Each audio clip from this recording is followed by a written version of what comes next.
When the world feels like it is falling apart, when the structure of your life cracks and shatters, where do you turn? This is not about building thicker walls or becoming unbreakable. It is about discovering a strength that is flexible, profound, and already within you. The final insight we will share is the key that unlocks it all, so I invite you to walk this path with us to the very end. Two-word chapter highlights: acknowledging pain, defining strength, observing thoughts, cultivating stillness, embracing change, choosing response, integrating practice.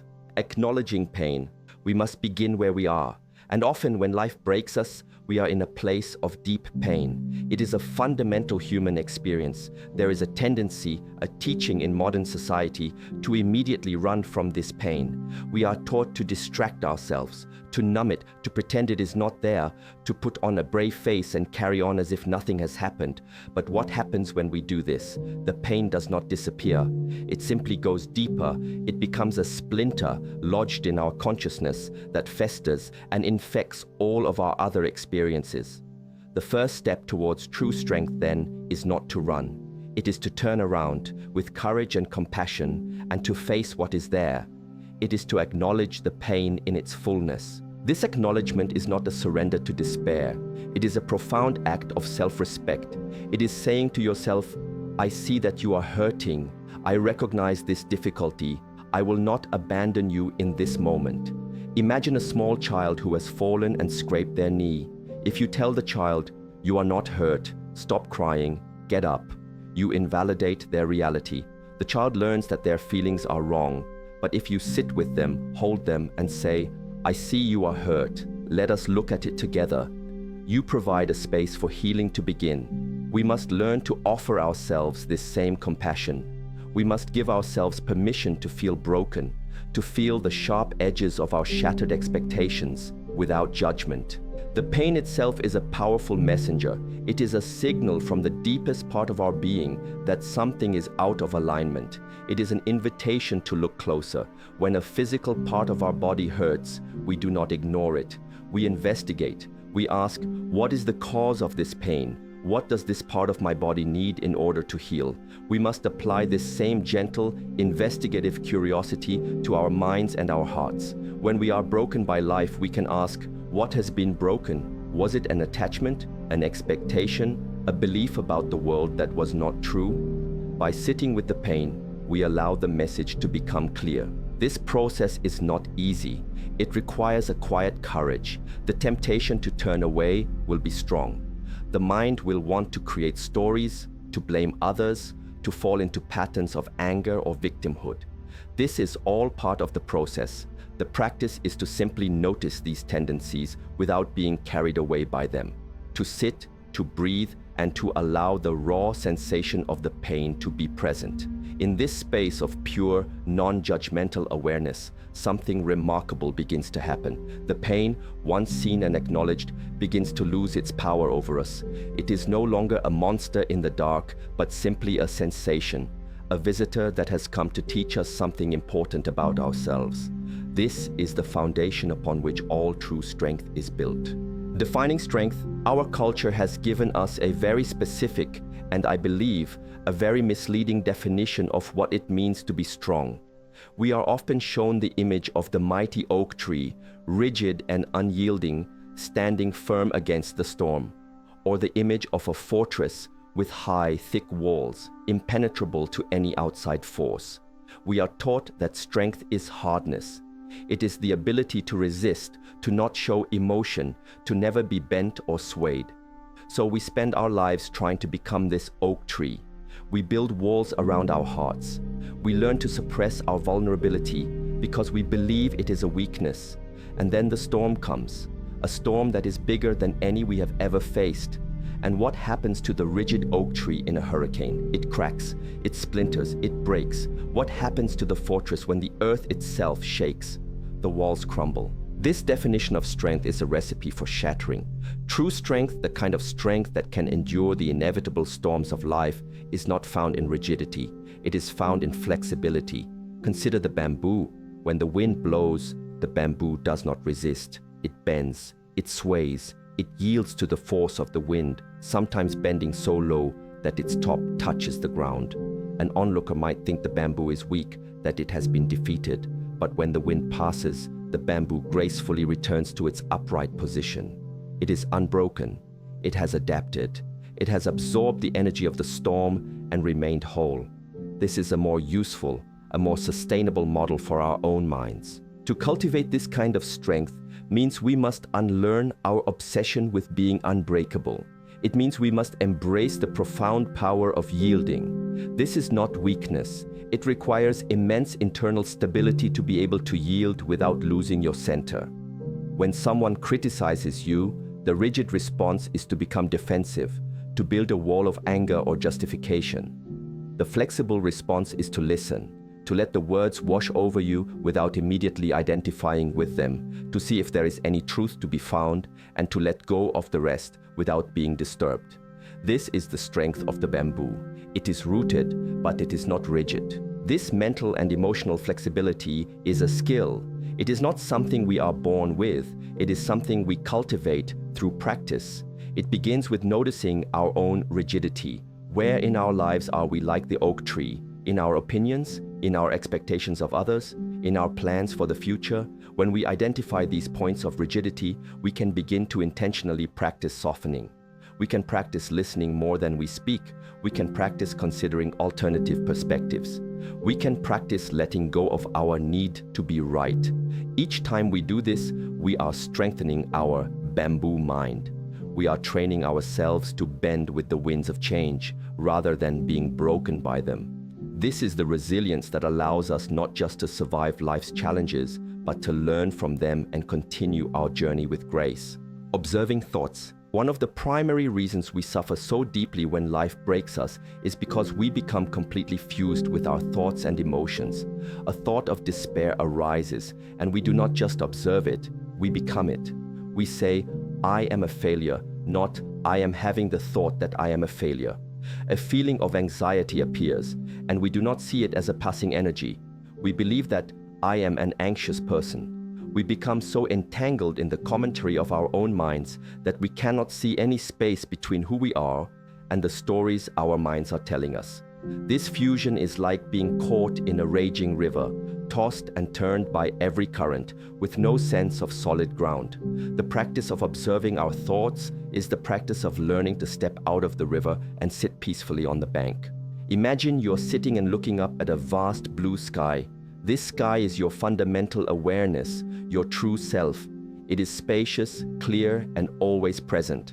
Now clouds begin to drift across the sky. Some are white and puffy, some are dark and menacing. These clouds are your thoughts, your emotions, your sensations. They arise, they stay for a while, and then they drift away. The sky does not cling to the white clouds, wishing they would stay forever. The sky does not fight the dark clouds trying to push them away. The sky simply allows them all to pass, remaining unchanged by their presence. It provides the space for all of it to happen. This is the mindset we must cultivate. We are the sky, not the clouds. To practice this is to become a silent witness to the activity of your own mind. You can do this at any moment. You can sit for a few minutes, close your eyes, and simply watch what happens internally. A thought about the past may arise. A worry about the future may appear. An itch on your nose might distract you. The practice is not to stop these things from happening. That is impossible. The practice is to simply notice them without judgment and without getting on the train. When a thought appears, you can even label it gently in your mind. Thinking, or worrying, or planning. By labeling it, you create a small gap. You are no longer lost in the thought. You are the one who is observing the thought. This practice of disidentification is profoundly liberating. It is the key to mental freedom. When you realize that your thoughts are just events in your consciousness, they lose their absolute power over you. A painful memory can arise, but if you can watch it as a cloud passing through the sky of your awareness, it does not have to break you. Anxious thoughts about the future can surface, but if you can see them as mere mental weather, they do not have to paralyze you. You are the stable, unchanging space in which all this activity takes place. This does not mean the pain disappears instantly, but it means the pain is no longer your entire world. you have found a place of refuge, a place of deep inner peace that is always accessible to you no matter what storms are raging on the surface. This is the beginning of mastering your inner world. Cultivating stillness. In our modern world, we are addicted to noise and distraction. From the moment we wake up, we flood our minds with information, with entertainment, with the opinions of others. Our phones are constantly buzzing. Our screens are always glowing. We have forgotten the value of stillness. We may even be afraid of it, because when the external noise stops, the internal noise begins. The worries, the regrets, the endless chatter of the mind becomes deafening. And so we reach for another distraction, another dose of noise to drown it out. But in doing so, we are like a person who is thirsty and chooses to drink salt water. It only makes the thirst worse.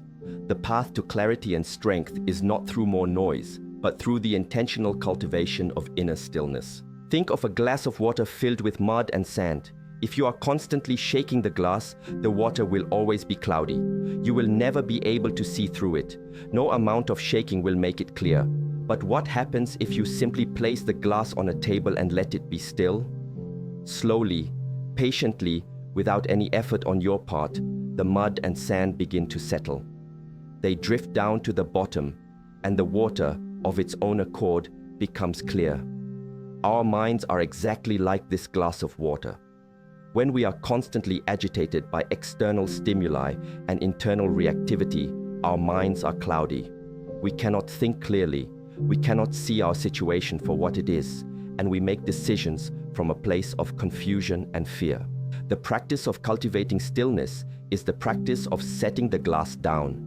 It is about creating moments in your day where you intentionally unplug from the noise and allow the sediment of your mind to settle. This does not have to be a complicated hour-long meditation. It can be found in the simplest of activities.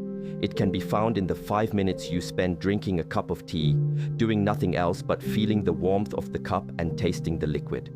It can be found while you are washing the dishes, focusing only on the sensation of the warm water on your hands.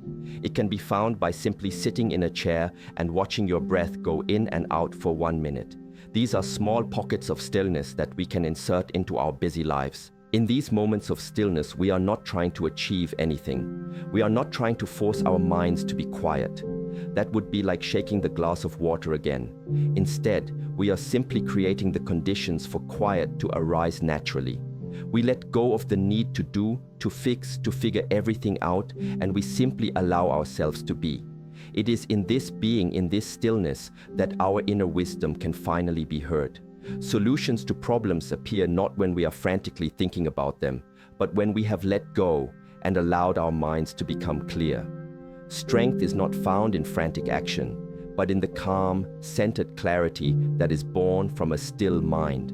By cultivating this stillness, we create an inner sanctuary that we can return to no matter how chaotic the world outside becomes. Embracing change. A great deal of our suffering when life breaks us comes from one fundamental root, our resistance to impermanence.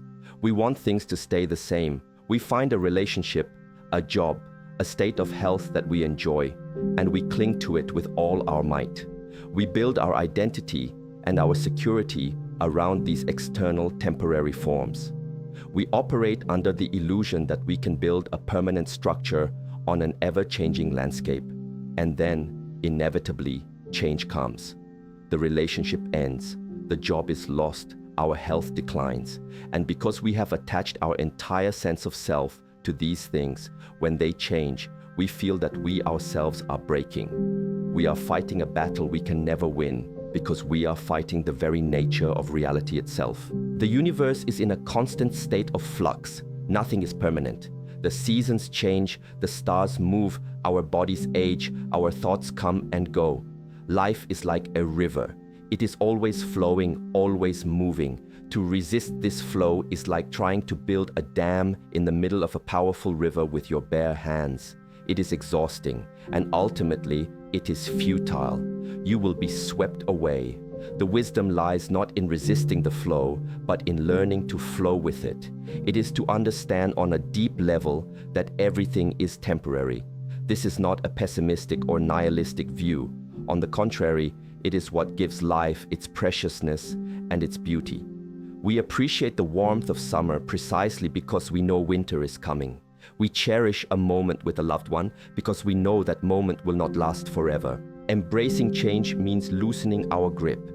It means holding our joys, our successes, and our relationships with an open hand, not a clenched fist. We can love them fully, we can appreciate them deeply, but we recognize their transient nature.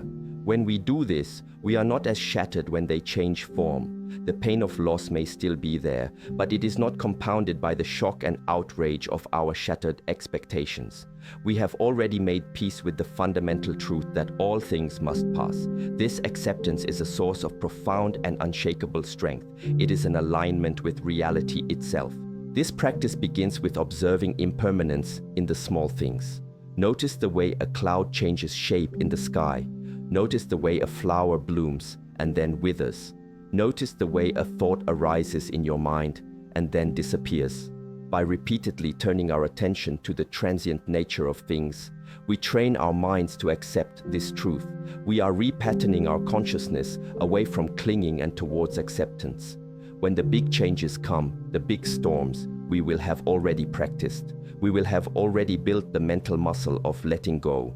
We will be able to grieve the loss, to feel the sadness, but we will not be destroyed by it, because we know that we, like the river, will continue to flow.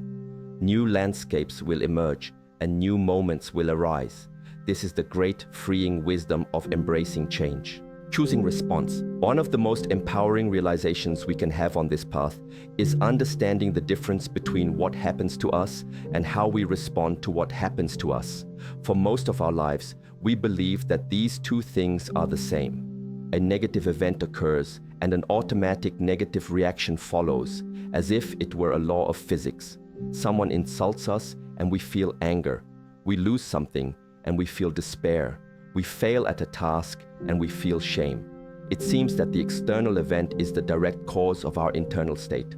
We feel like puppets and the strings are being pulled by the circumstances of our lives. But this is an illusion. It is a powerful illusion, but an illusion nonetheless. Between the external event, the stimulus, and our internal reaction, there is a space.